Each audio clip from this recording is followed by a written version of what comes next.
Hola, bienvenidos nuevamente a Somos BID, el programa que hacemos con tanto cariño para ustedes desde todas las obras de la organización BID. Hoy estamos en la clínica CardioBID, que tiene 56 años de experiencia en el diagnóstico y tratamiento de las enfermedades cardiovasculares, neurovasculares y pulmonares. Y como parte de este tema de lo neurovascular, que es muy importante en nuestra clínica, tenemos hoy la participación de un invitado muy especial. Se trata del doctor Jorge Ignacio Celis. Él es neurólogo de nuestra clínica CardioBID y lo hemos invitado hoy para que nos hable de las 5 enfermedades neurológicas más comunes. Así que le damos la más cordial bienvenida. Doctor, bienvenido a Somos BID. Gracias, María Paola, por invitarnos a este programa de la organización, y a los oyentes, muchas gracias por sintonizar el canal, y estamos acá prestos para ayudar en la educación. Bueno, doctor, primero recordémosle así rápidamente a nuestros televidentes qué hace un neurólogo.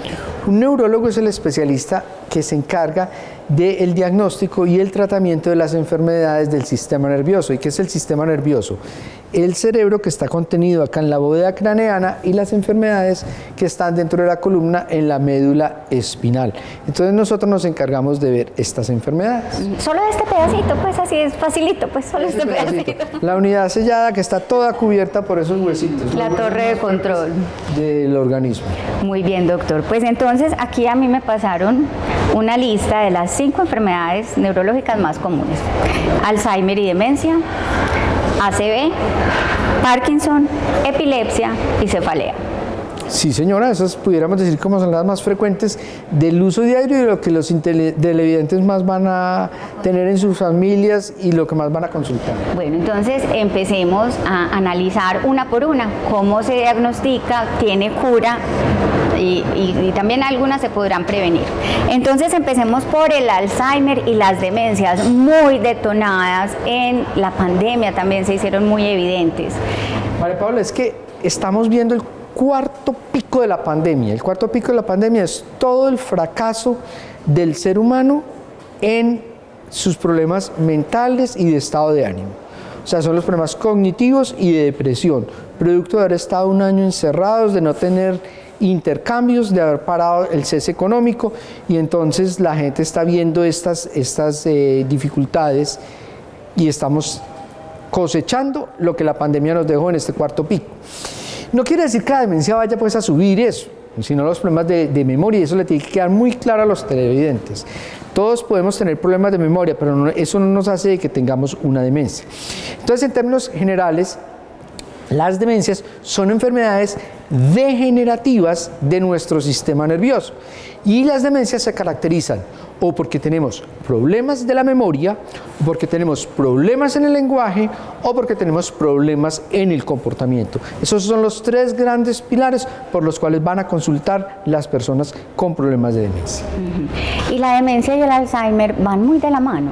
Lo que pasa es que el Alzheimer hace parte de las demencias. Ah, ok. Todo Alzheimer es una demencia, pero no toda demencia es un Alzheimer. Entonces, la gente dice, ay, mi papá tiene demencia senil.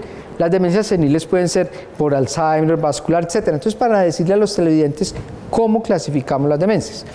La demencia más frecuente es la demencia Alzheimer. La mayoría de las demencias Alzheimer son esporádicas. De cada 100 pacientes, 95 son esporádicos y 5 son familiares, o sea, hay historia familiar de Alzheimer.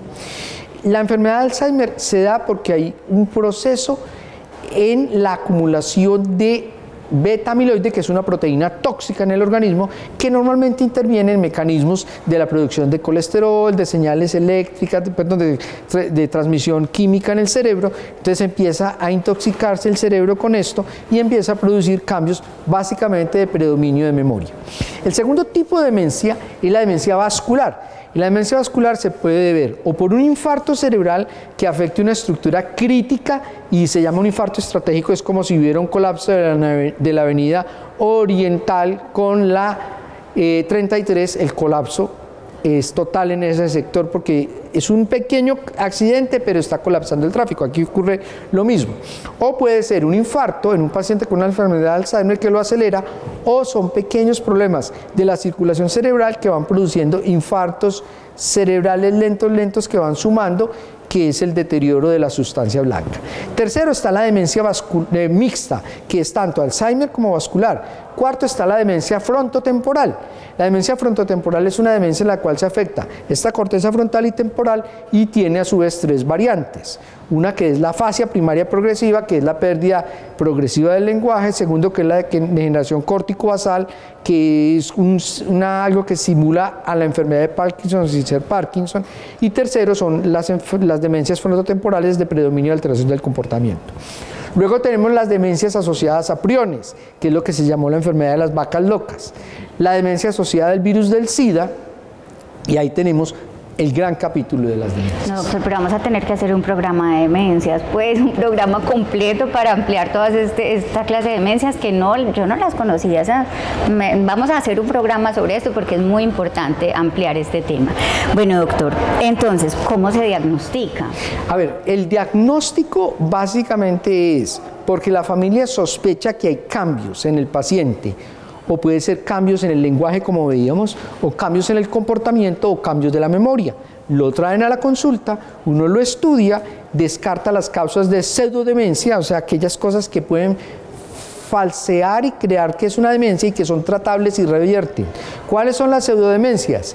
El déficit de vitamina B12, no comer suficiente vitamina B12. ¿Dónde está la vitamina B12, televidentes? En la carne de res, cerdo, ternera y langostinos. Entonces, esa teoría de que debemos de consumir menos carne, nanay, nay. Que el CO2, nanay, nay. Esas son otras ideas que hay detrás de eso. Segundo, tenemos el hipotiroidismo. Tercero, la neurosífilis. Cuarto, la depresión. Y quinto, la hidrocefalia de presión normal. Si yo diagnostico y hago esto, esos son de pseudodemencia. Lo otro ya serían las causas de demencia. Entonces la gente lo lleva, uno hace una neuroimagen, que es una resonancia magnética, los exámenes de sangre y empieza el tratamiento. Muy bien, perfecto. Cerramos aquí esta primera enfermedad. Cerremos el capítulo de demencias. Continuemos con ACV. Las enfermedades cerebrovasculares. Las enfermedades cerebrovasculares son las enfermedades más preponderantes del sistema nervioso, son la principal causa. Y pueden ser de tipo isquémico, cuando se tapa un vaso, o de tipo hemorrágico cuando se rompe. Entonces la primera son los infartos cerebrales y la segunda son los derrames cerebrales. La mayoría son los infartos cerebrales. ¿Por qué le da uno eso?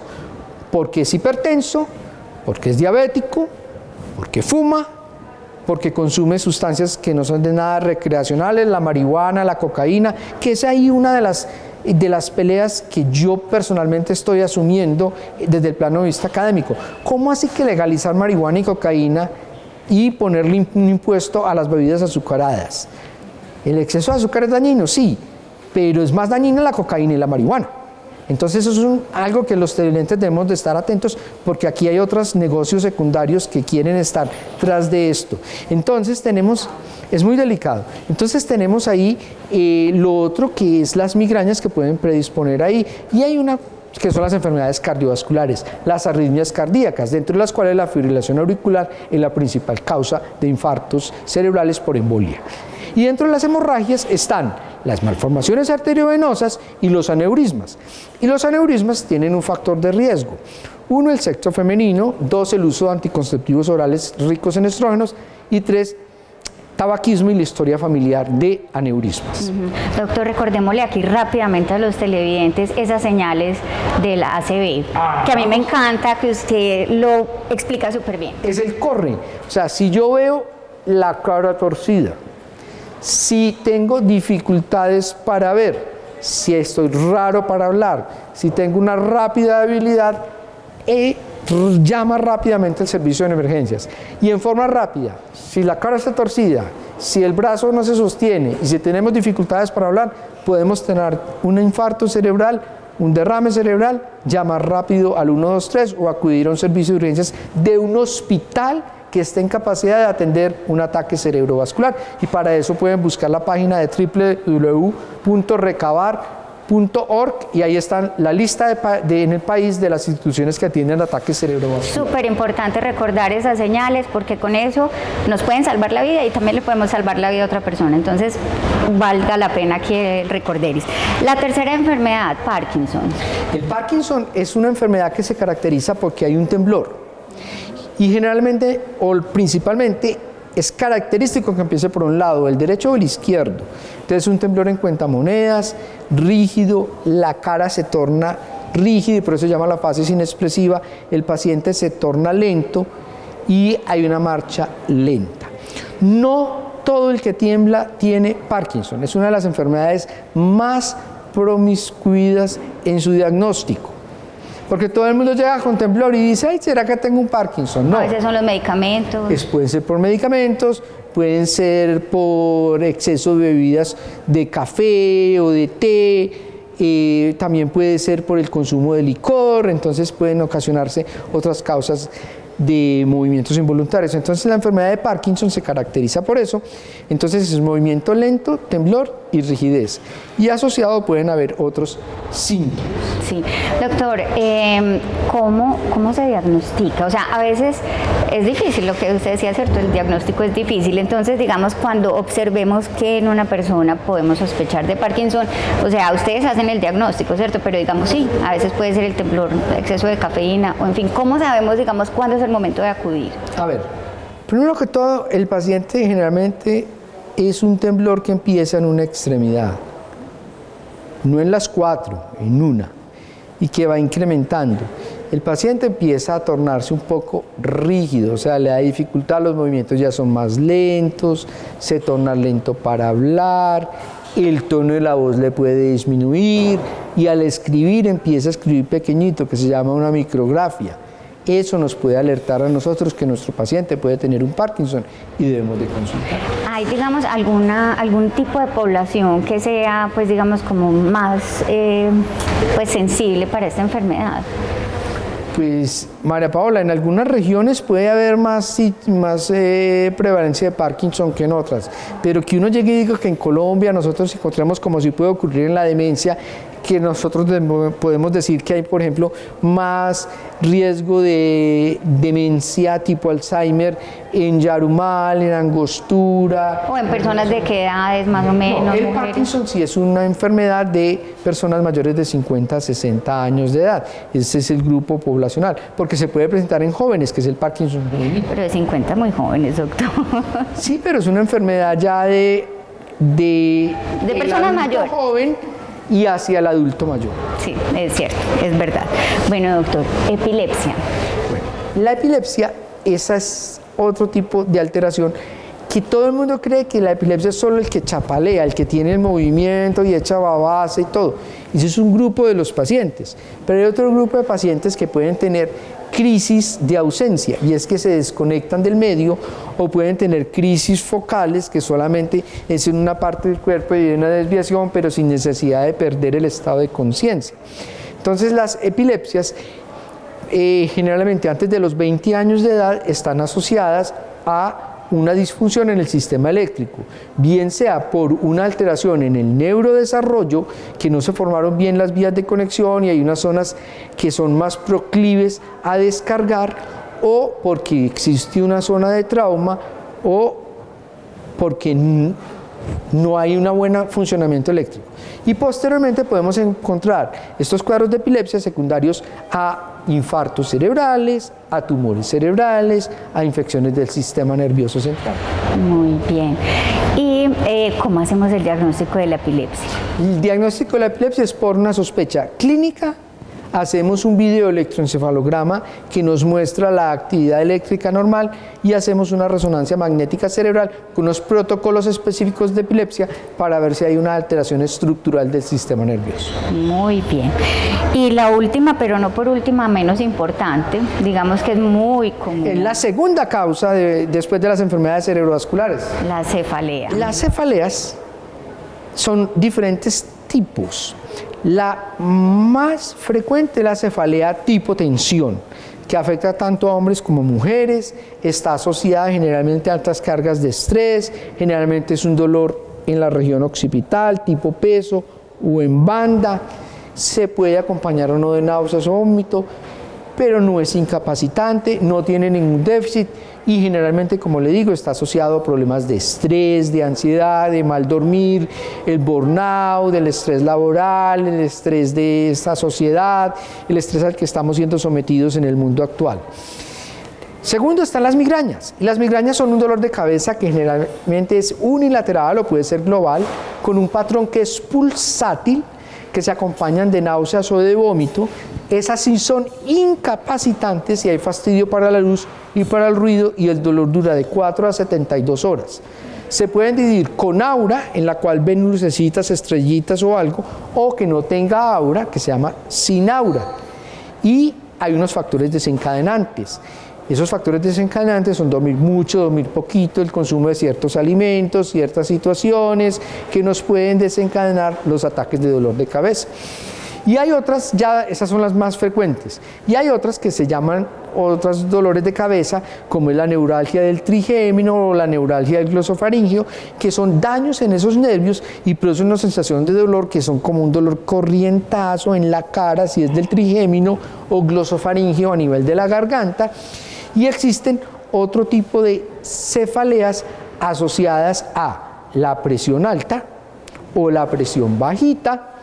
Entonces es muy importante, y entonces uno encuentra que al controlar la presión se mejora el dolor de cabeza de los pacientes. Y hay unos dolores de cabeza que quiero terminar con eso. En este capítulo de los dolores de cabeza son las banderas rojas.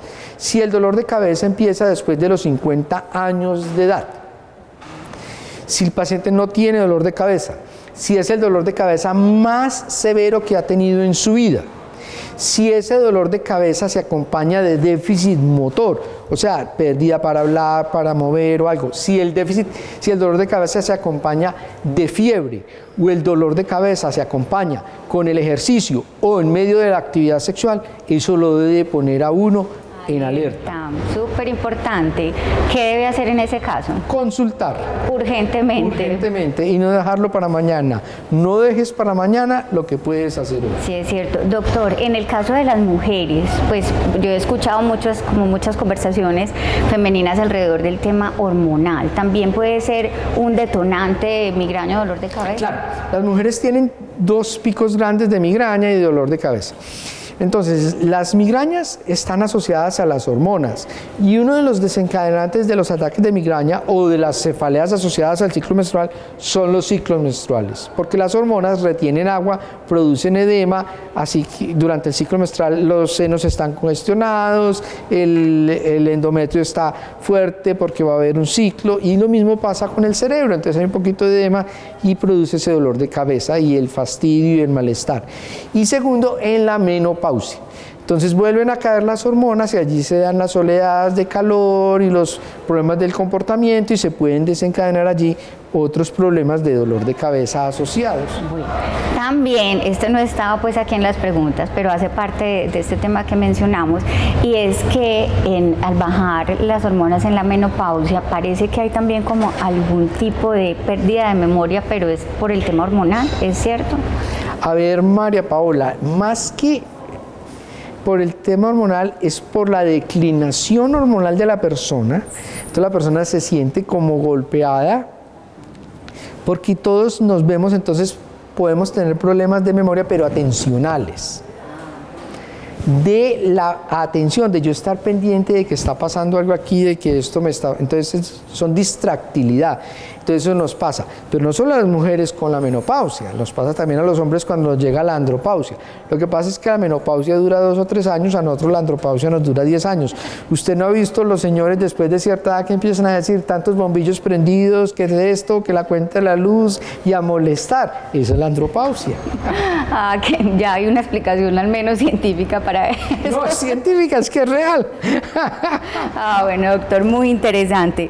Pues, doctor, desafortunadamente se nos acaba el tiempo, pero la información ha sido súper clara y súper valiosa. Muchísimas gracias nuevamente por estar acá, y ya nos quedamos comprometidos con los televidentes de hacer el programa de demencia. Y a ustedes también gracias por acompañarnos, y los esperamos entonces en un próximo programa. Hasta entonces. Chao.